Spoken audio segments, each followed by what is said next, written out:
is an infinite amount of cash at the Federal Reserve. There is an infinite amount of cash at the Federal Reserve. There is an infinite amount of cash at the Federal Reserve.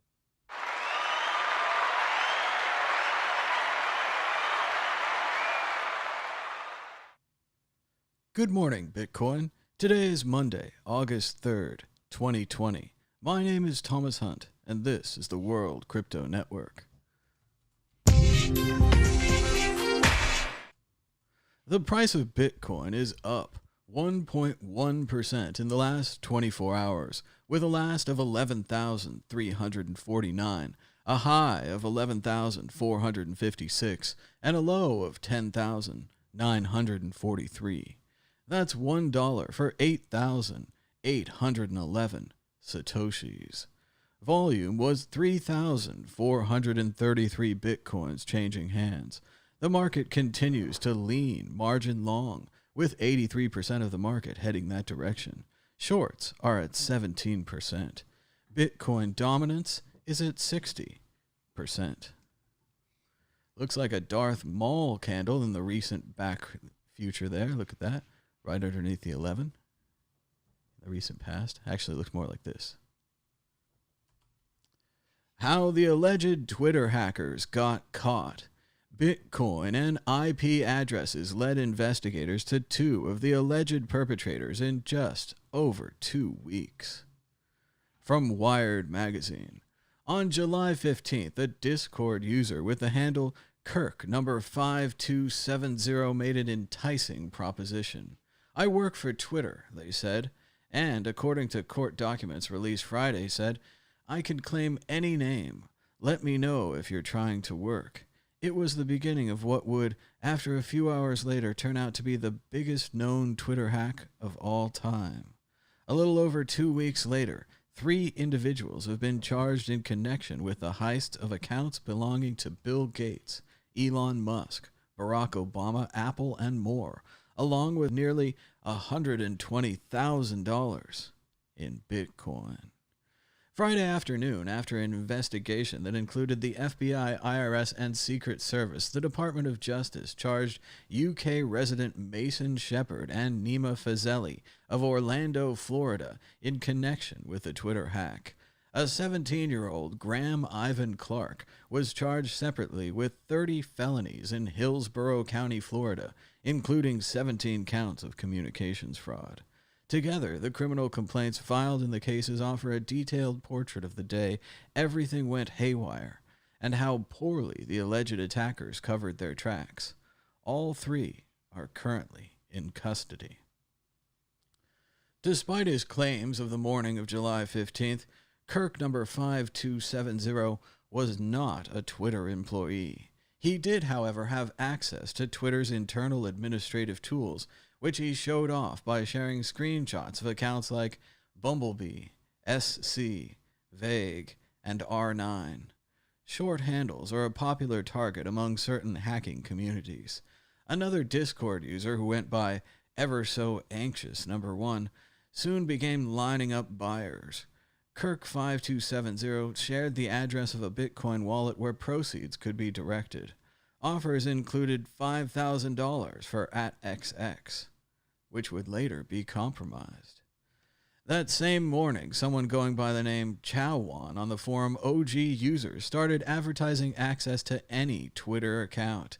In a post titled, Pulling Email for Any Twitter/Taking Requests, Chowwan listed prices as low as $250 to change the email address associated with any account, and up to $3,000 for account access. The post directs users to Ever So Anxious number 1 on Discord. Over the course of 7 hours, starting at around 7:16 a.m. Eastern Time, Ever So Anxious account discussed the takeover at least 50 usernames with Kirk 5270, according to court documents. In that same Discord chat, Ever So Anxious said his OG user's handle was Chowwan, suggesting the two were the same individual. Kirk 5270 allegedly received similar help from a Discord user going by the name Rolex373, although that person was skeptical at first.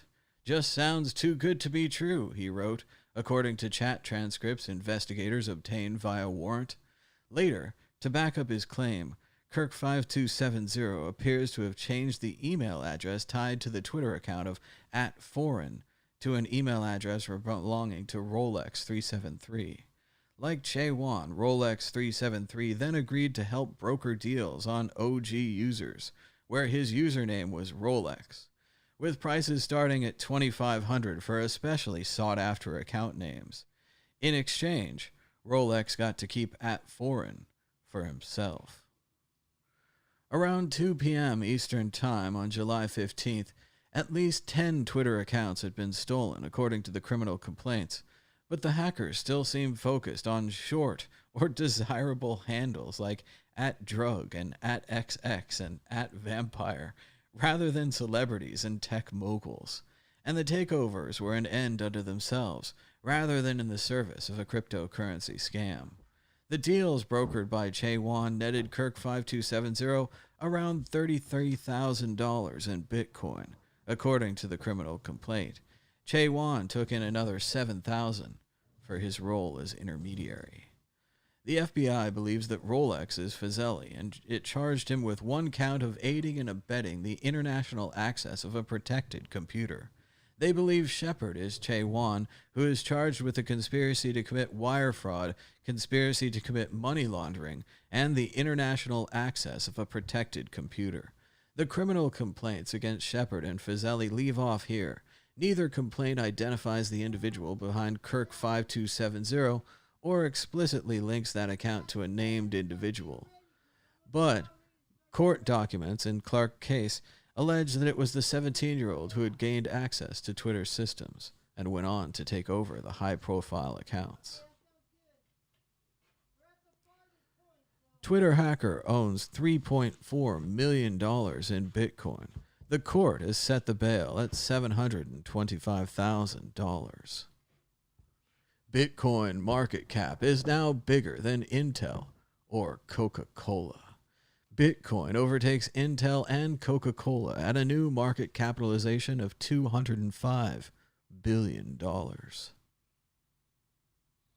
Volatility data suggests Bitcoin price dropped to 10K before the rally resumes. Volatility metrics suggest Bitcoin price may revisit $10,000 before restarting the rally to a new 2020 high.